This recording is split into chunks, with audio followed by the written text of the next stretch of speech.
Добро утро, мили приятели! Ето, че започна вече и последния месец от първата четвъртина на 2025 година. Аз се питам, как така лети толкова бързо времето? Някой има ли обяснение за това? Сигурен съм, че всеки от вас има спомени и когато види някои неща в спомените си казва, сякаш вчера беше. При мене има поне 15 на такива значими спомена. Тук съм в центъра на Дортмунд. Прилича много на центъра на София по това, че няма нито един надпис на български език. Мръсно е. Това не е Германия, която е в някогашните представи на хората. Виждате какво става.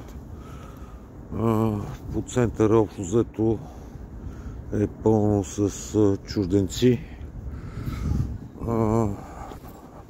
Немците като цяло са се изнесли на някъде за почивните дни и ще се върнат за първия работен ден.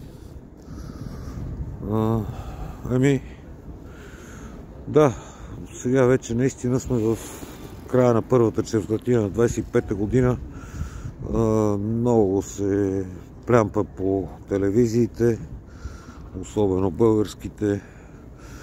Много се дискутира, коментира във всякакви социални мрежи, лични чатове. Времето е хубаво.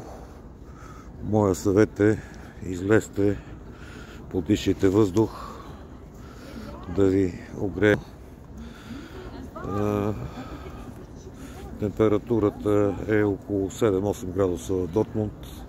Приятничко е. Ето тук е една кръгла сграда. Общо взето с някои така не много огромни разлики. Дортмунд прилича в някои отношения като архитектура е по-зле от София, да кажем. Това отсред